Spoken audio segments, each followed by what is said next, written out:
PayPal is not selling XRP, even though it's the third largest cryptocurrency by market cap. Let's talk about it. Welcome aboard the Bitcoin Express. My name is Chase. Let's get to it. PayPal crypto is live. They're selling Bitcoin, Bitcoin Cash, Ethereum, and Litecoin. But for some reason, they're not selling XRP, even though XRP is the third largest cryptocurrency by market cap and actually has a larger market cap than Litecoin and Bitcoin Cash. So what's going on? Why isn't PayPal selling XRP? And the reason is because at the moment it is unclear on whether XRP is considered a security or not. Brad Garlinghouse, the CEO of Ripple, he reported to Bloomberg that he believes PayPal will not list XRP until the SEC makes a decision on whether XRP is considered a security or not. So in this video, I'm going to tell you what a security is, the arguments for and against XRP being a security, but more importantly, probably the reason why you came to this video, what this means for the future price of XRP. Let's begin.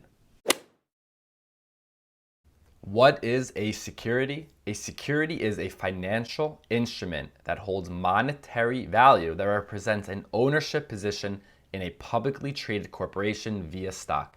And the rules for what is considered a security were developed in 1946 using the Howey test. And under the Howey test, something would be considered a security if it meets these four criteria. Number one, it is an investment of money. Number two, there is an expectation of profits from the investment. Number three, the investment of money is in a common enterprise. And number four, any profit comes from the efforts of a promoter or a third party. And pretty much every stock you'll ever buy will be considered a security. Whether it's Apple, Tesla, Microsoft, Netflix, it is going to be a security. But when it comes to cryptocurrency, this is not the case. With cryptocurrency, and in this case Bitcoin, we still don't even know who the creator of Bitcoin is. There is no corporate headquarters. If there's a problem with Bitcoin, there is no one you can sue. There's no company, there's no stock. And the way Bitcoin was distributed was very fair. Anyone can participate, anyone can earn and mine Bitcoin. This is different than a corporation that when they are created, typically the owners, the founders, the people that get in early, they get a large percentage or a chunk of the company before it actually goes public. Similar with Ethereum, it is also a decentralized protocol. There is no company, there is no headquarters. Yes, there's a face, Vitalik Buterin, but he's not the CEO. He doesn't have the ultimate say on what happens in the future with Ethereum. Something that many people don't know about Ethereum is that their distribution model was not the same as Bitcoin. I just mentioned Bitcoin's was 100% fair. Anyone can participate. With Ethereum, actually, there was a pre-mine, and Vitalik Buterin has gone under fire because of this pre-mine. A pre-mine means that before people actually go ahead and do work to create new Ethereum, it's already created, and typically this pre-mined Ethereum, or really any pre-mined cryptocurrency, goes to the founders, which is pretty similar to a company that is centralized. So when Ethereum launched, there were 12 million Ethereum created for the developers, and 60 million Ethereum were pre-mined for ICO participants only. But even though Ethereum had this pre-mine, the SEC officially declared that Ethereum is not a security. Actually, to date, Bitcoin and Ethereum are the only cryptocurrencies that the SEC declared as not securities. And because of this, many companies are comfortable declaring Litecoin and Bitcoin Cash as non-securities because Litecoin and Bitcoin share pretty much the same exact fundamentals or distribution model or creation as Bitcoin. So it's pretty safe to say that these other two cryptocurrencies are not securities. But after these four I spoke about, Bitcoin, Ethereum, Litecoin, and Bitcoin Cash, really, after that, it gets confusing. Nothing else has clarification, in this case XRP, but not just XRP, all these other cryptocurrencies as well. And you might be sitting here wondering, well, wouldn't XRP be the same as Bitcoin and Ethereum, Litecoin, and Bitcoin Cash? But that's not the case, because the way XRP was created was much different. And I'm going to explain that to you right now. XRP was created with a whole different approach than Bitcoin and Ethereum. When XRP was launched, 100 billion tokens were created. 20 billion were given to the founders and 80 billion were given to the Ripple Corporation. So this is one of the major arguments used for XRP being a security. From the very beginning, similar to a company or a corporation, the early investors, the founders, own a large percentage of the asset or a large percentage of the company. And I'm not saying XRP is a security or not. I'm presenting the arguments to you for both sides. And in addition, one of the arguments for XRP being a security is that there was no mining of the token. It was all a pre-mine. All 100 billion tokens were created at the very beginning, leaving out people from participating and earning XRP on their own. People did not have the option. Everything went to its founders. And because of this, Ripple, the company, has been trying to disassociate itself from XRP, the token. Ripple is a company, XRP is a cryptocurrency. And Ripple, the company, states that if they were to go bankrupt or disappear tomorrow, the XRP ledger would still continue to function. But Ripple, the company, has been having a very hard time removing themselves from XRP. Over the years, people that have had bad experiences with XRP, the cryptocurrency, have gone ahead and filed lawsuits against Ripple, the company. To put this into perspective, if someone were to buy something like Bitcoin and they had a bad experience, there is no one they can sue. There is no corporate headquarters. But in this case of XRP and Ripple, people are assuming that Ripple and XRP are the same thing and they're going ahead and suing the company. So Ripple has been trying very hard to remove itself, but they have not really had much success. Everywhere you go and you read about Ripple, you'll see, for example, something like this.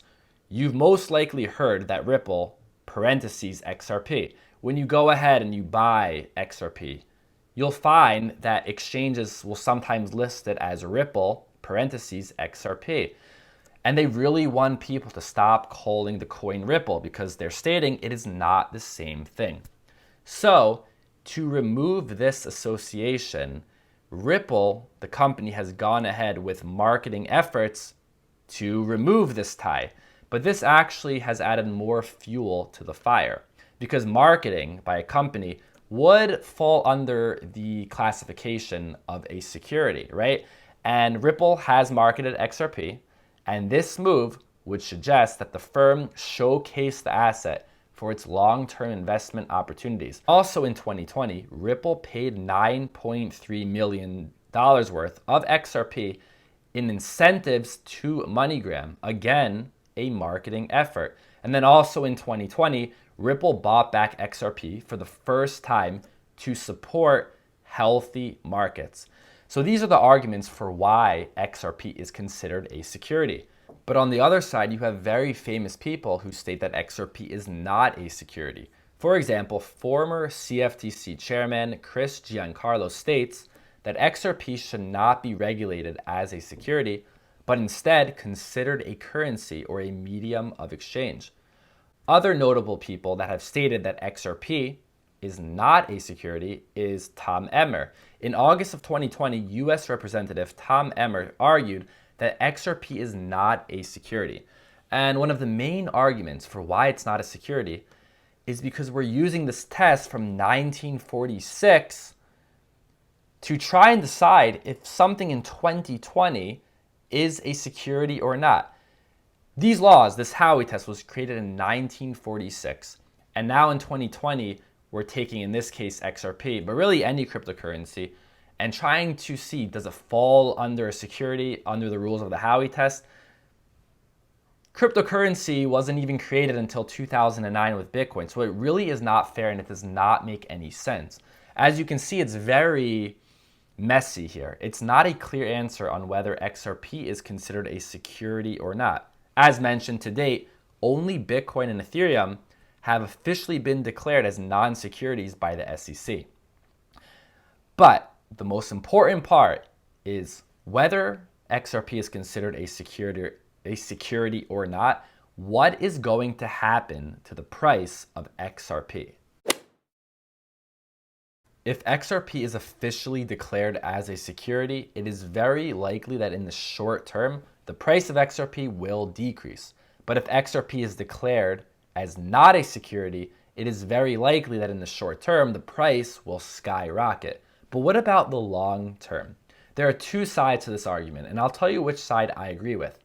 One side states that if XRP is considered a security, this would be a disaster for Ripple, as hodling XRP would come with an entitlement to ownership, income, dividends, interest, as per the US SEC security laws. The other side states that it would be good. If XRP was classified as a security, it would bring clarity to the space, and now institutional money could now invest in XRP. My belief is that if XRP, really any cryptocurrency, is labeled as a security, overall it is bad for that cryptocurrency in the long run. In addition to all of these rules that I just went over, some exchanges might have to delist XRP or whatever the cryptocurrency is that is labeled as a security because they might not fall under the compliance to service or sell securities. But one of the main ideas here is that a decision is made. If a decision is made either way for security or non-security, there is clarification, and now big money can decide if they want to jump into that project.